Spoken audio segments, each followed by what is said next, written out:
Bom, você se esquece dos compromissos assim com muita facilidade? Não sabe onde colocar a chave da casa, está sempre perdendo os óculos, perde compromisso, porque se esquece das datas? Você pode estar com problema de memória, hein? Mas qual seria a causa deste mal? Datas, sim. Costuma, sim, esqueço datas. Às vezes, sim, tem um pouco, sim, de esquecer a chave em casa, do serviço, do trabalho. Por exemplo, dia de casado e tal, esqueço a data de casamento, esse tipo de coisa, assim. Datas, sim, eu costumo esquecer. Quando a memória não vai bem, cada um tem uma desculpa. Não sei, eu acho que... Imagino que o cansaço e a ansiedade, né? Correria do dia a dia, cabeça cheia de preocupações. Desde pequeno tem essa dificuldade de memorização. Me faz esquecer algumas coisas que minha mente julga menos importantes. Realmente o estresse talvez é o fator da gente esquecer um pouco. Seja qual for o motivo, as falhas, segundo os especialistas, estão mais ligadas ao estado físico ou emocional e ao processamento de novas informações. As pessoas hoje em dia são muito exigidas, a competição é muito grande, a atividade que elas perfazem também é muito exigente. A maioria dos jovens hoje em dia trabalha durante o dia e faz uma faculdade à noite, dorme pouco, e isso vai levando a um excesso de fatos que leva realmente a um distúrbio de memória. O uso de drogas e doenças degenerativas, como o Alzheimer, também prejudicam um bom funcionamento. Reconhecidamente, a maconha ela tem um processo deletério sobre a memória. Ao longo de anos, e quanto mais vezes por semana a pessoa usa, maior é o déficit de memória que essa pessoa desenvolve. Formada por uma complexa rede de neurônios e neurotransmissores, a memória é a capacidade de aquisição, armazenamento e recuperação de informações. Mas antes de imaginar qualquer problema, como esquecer o local onde estacionamos o carro, é preciso saber que a capacidade de se lembrar pode ser treinada em qualquer fase da vida. Um detalhe importante é que o aprendizado de coisas novas só faz aumentar a capacidade de memorização, por uma razão muito simples. Segundo a neurologista, quanto maior o repertório de uma pessoa, mais recursos ela tem no cérebro para fazer a ligação entre fatos novos e coisas aprendidas no passado. Ela ainda afirma que o único fator para uma boa memória, comprovado cientificamente, é a alta escolaridade. A alta escolaridade, ela parece realmente que é um fator protetor para o desenvolvimento das demências degenerativas. Então, mas isso é uma coisa de base. Não adianta a pessoa, depois de 60 anos, querer fazer uma faculdade. Não é isso. A pessoa tem que ter um processo de vida, né? De aprendizado, de aprender coisas novas todos os dias. Isso tem que ser a vida da pessoa. O estímulo sensorial é outro fator que ajuda a contextualizar e recordar alguma informação ou situação. O cheiro de uma determinada flor pode transportar a pessoa para uma recordação antiga, ou, quem sabe, um acontecimento marcante, como os ataques terroristas ao World Trade Center em Nova York, em 11 de setembro de 2001.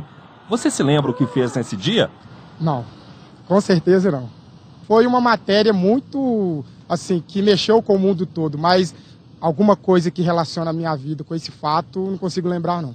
Este cursinho para concursos públicos no centro de Belo Horizonte utiliza uma das várias técnicas para a memorização. Uma delas é revisar 7 vezes um assunto, com intervalos de 24 horas. A nossa memória ela não separa as coisas como o que eu comi ontem, quando o que eu aprendi na sala de aula. Então, para que ela possa identificar a diferença entre isso, eu tenho que informar para ela.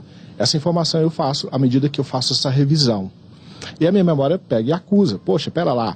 Ele está repetindo essa mesma coisa várias vezes, então isso deve ser importante. Para a neurologista, os exercícios são válidos, mas nada é comprovado cientificamente. O importante, segundo ela, é agregar 5 palavrinhas para uma boa memória. Atenção, concentração, repetição, organização e motivação.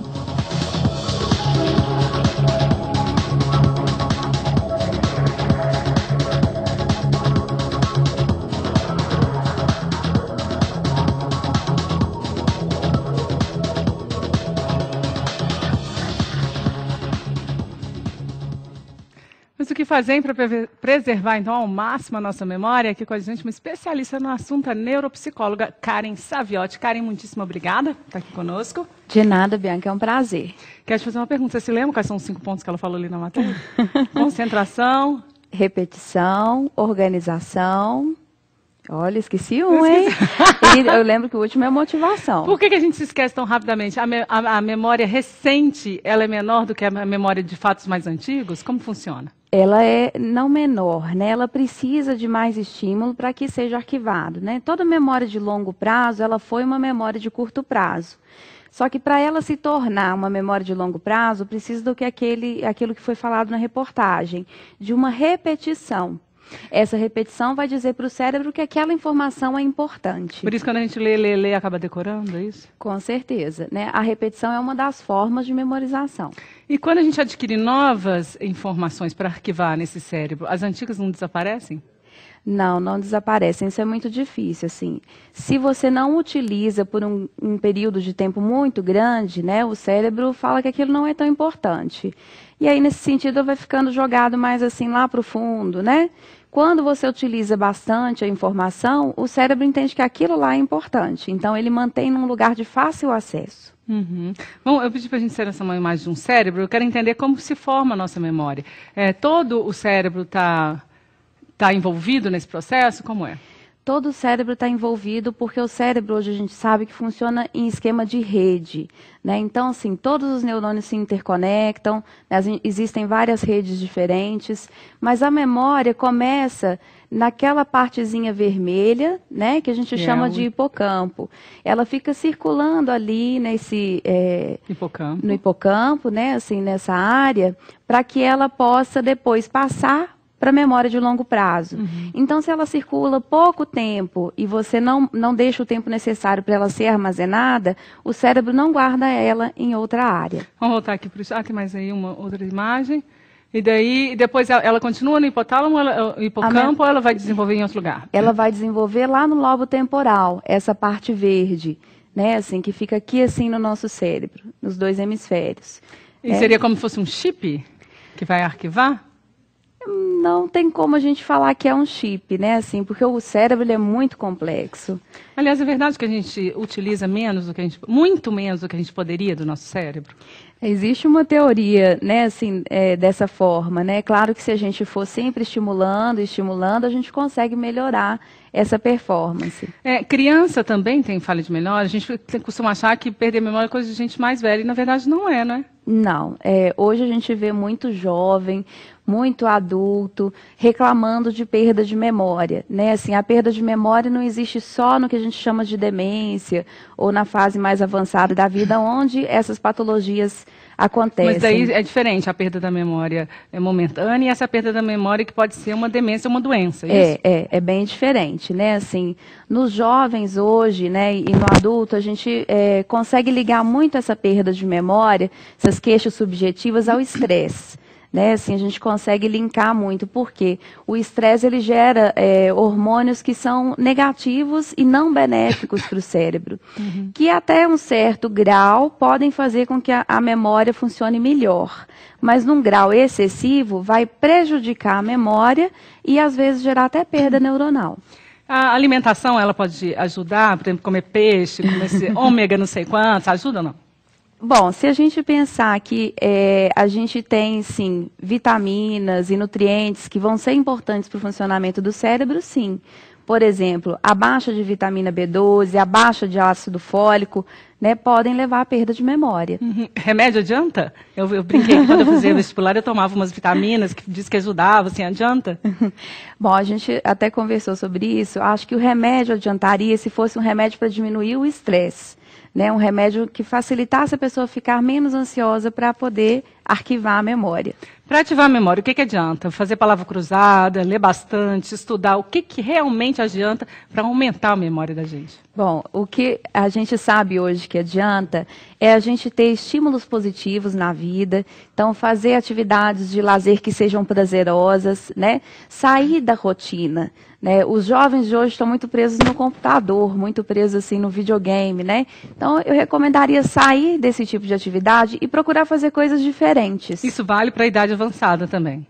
Para a idade avançada, sem uma perda de memória que seja patológica, né? Assim, no Alzheimer ou outras demências, a gente recomenda a rotina.